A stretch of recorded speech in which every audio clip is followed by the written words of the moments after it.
आज हम लोग रिडॉक्स रिएक्शन में ये पहचानेंगे कि कैसे किसी भी रिडॉक्स रिएक्शन में हम ऑक्सीडाइजिंग एंड रिड्यूसिंग एजेंट को पहचान पाएंगे। देखिए, सबसे पहले ये भी हम जानें कि आखिर किसी भी रिएक्शंस को, केमिकल रिएक्शन को हम कैसे बता पाएंगे कि वो रिडॉक्स रिएक्शन है या नहीं है।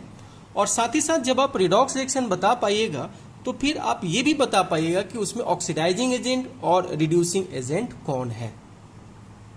देखिए, हमारे पास एक रिएक्शन है, जेडिन react with copper sulphate CuSO4 and it gives ZnSO4 zinc sulphate and copper.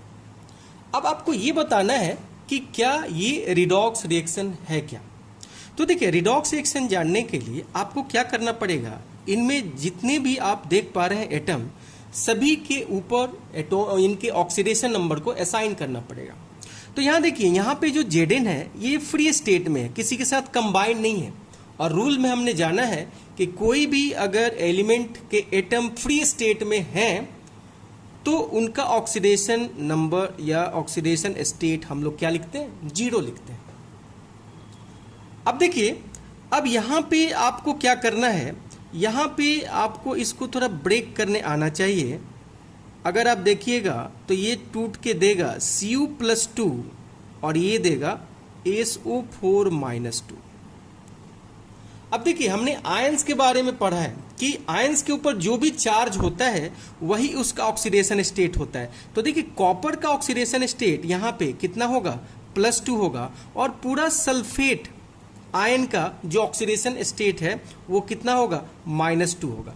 अगर आप चाहें तो यहाँ से आप सल्फर का भी ऑक्सीडेशन नंबर कैलकुलेट कर सकते हैं इस वाले पार्ट से। उसी तरीके से इसको अगर आप ब्रेक करते हैं तो ये भी आपको कुछ इसी तरीके से टूटेगा, Zn+2, और ये आपको क्या दे देगा, SO4-2। तो देखिए, जिस आयन पे जो चार्ज होता है वही उसका ऑक्सीडेशन नंबर होता है। तो यहाँ Zn का ऑक्सीडेशन नंबर +2 और ये पूरा SO4 का ऑक्सीडेशन नंबर क्या हो गया, -2। और देखिए, यहाँ पे फिर ये क्या है, ये फ्री स्टेट में है तो ये आपका क्या हो गया, 0 हो गया। अब देखिए, हमने यहाँ पे क्या कर लिया कि ऑक्सीडेशन नंबर असाइन कर लिया। अब ऑक्सीडेशन नंबर असाइन करने के बाद क्या करना है वो अब देखते हैं। अब देखिए, हमने यहाँ पे ऑक्सीडेशन नंबर कर लिया। अब आपको चेक करना है कि कोई ज़रूरी नहीं है कि सभी एटम का ऑक्सीडेशन नंबर बदलेंगे ही बदलेंगे। तो देखिए, अगर हम Zn का ऑक्सीडेशन नंबर देखते हैं तो ये Zn इधर से इधर जा रहा है ZnSO4 में। और देखिए, यहाँ इसका ऑक्सीडेशन नंबर 0 है और यहाँ इसका ऑक्सीडेशन नंबर कितना है, +2 है। यानी यहाँ आप जब लेफ्ट से राइट जा रहे हैं तो ऑक्सीडेशन नंबर इंक्रीज हो रहा है। और ऑक्सीडेशन नंबर इंक्रीज होने को हम लोग क्या बोलते हैं, ऑक्सीडेशन बोलते हैं। ठीक है। उसी तरीके से अगर आप चेक करना चाहते हैं किसका, कॉपर वाला चेक कर लीजिए। तो देखिए, अगर आप यहाँ से यहाँ देख रहे हैं तो देखिए, कॉपर का यहाँ ऑक्सीडेशन स्टेट क्या है, +2 है। और ये किस में जा रहा है, ये आपको जा रहा है 0 में। यानी आप यहाँ देखिए, ऑक्सीडेशन नंबर डिक्रीज हो रहा है। और ऑक्सीडेशन नंबर डिक्रीज होने को हम लोग क्या बोलते हैं, रिडक्शन बोलते हैं। क्या बोलते हैं हम लोग, रिडक्शन बोल रहे हैं। तो देखिए, तो यहाँ पे इस रिएक्शन में दोनों प्रोसेस हो रहा है, ऑक्सीडेशन भी हो रहा है और रिडक्शन भी हो रहा है। यानी Zn का ऑक्सीडेशन ZnSO4 में हो रहा है और CuSO4 का रिडक्शन Cu में हो रहा है। तो क्या हम इस रिएक्शंस को रिडॉक्स रिएक्शन बोल सकते हैं? तो देखिए, इस रिएक्शन में ऑक्सीडेशन भी हो रहा है और इस रिएक्शन में रिडक्शन भी हो रहा है, इसलिए हम इस रिएक्शंस को क्या बोलेंगे, दिस इज रिडॉक्स रिएक्शन। याद रखिएगा, इसी तरीके से आपको सभी रिएक्शंस को देखना है कि कौन सा रिएक्शन रिडॉक्स है और कौन सा रिएक्शन रिडॉक्स नहीं है। रिडॉक्स रिएक्शन होने के लिए रिडक्शन और ऑक्सीडेशन होना चाहिए। चाहे 2 रिडक्शन हो 1 ऑक्सीडेशन हो तब भी चलेगा, चाहे 2 ऑक्सीडेशन हो 2 रिडक्शन हो तब भी चलेगा। सिर्फ ऑक्सीडेशन हो और सिर्फ रिडक्शन हो तो रिडॉक्स रिएक्शन हम लोग उसको नहीं बोलेंगे। तो रिडॉक्स रिएक्शन होने के लिए आपको क्या होना चाहिए कि ऑक्सीडेशन होना चाहिए और साथ ही साथ क्या होना चाहिए, रिडक्शन होना चाहिए। तो हम वैसे रिएक्शंस को रिडॉक्स रिएक्शन बोलते हैं।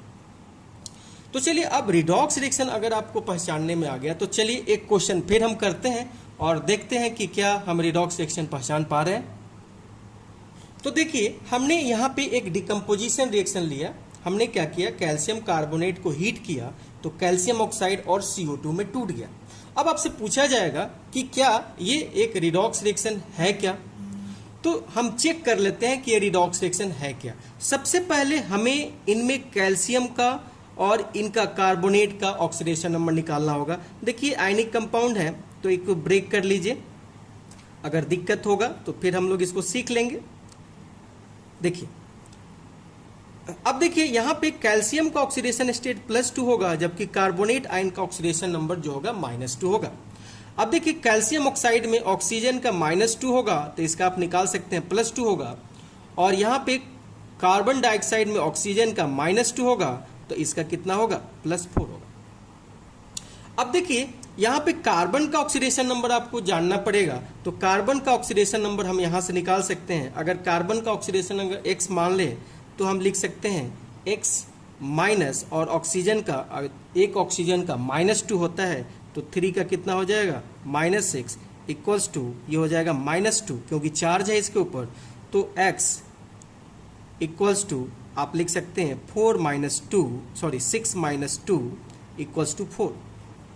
तो देखिए, इधर भी कार्बन पे +4 चार्ज आ रहा है और इधर भी कार्बन पे +4 चार्ज आ रहा है, इधर भी कैल्शियम पे +2, इधर भी कैल्शियम पे +2, इधर भी ऑक्सीजन पे -2 और इधर भी ऑक्सीजन पे -2 आ रहा है। तो यहाँ पे ऑक्सीडेशन नंबर चेंज नहीं हो रहा है। अगर लेफ्ट साइड का ऑक्सीडेशन नंबर और राइट साइड का ऑक्सीडेशन नंबर अगर सेम हो तो ऐसे रिएक्शंस को हम लोग रिडॉक्स रिएक्शन नहीं बोले, तो this is not redox reaction.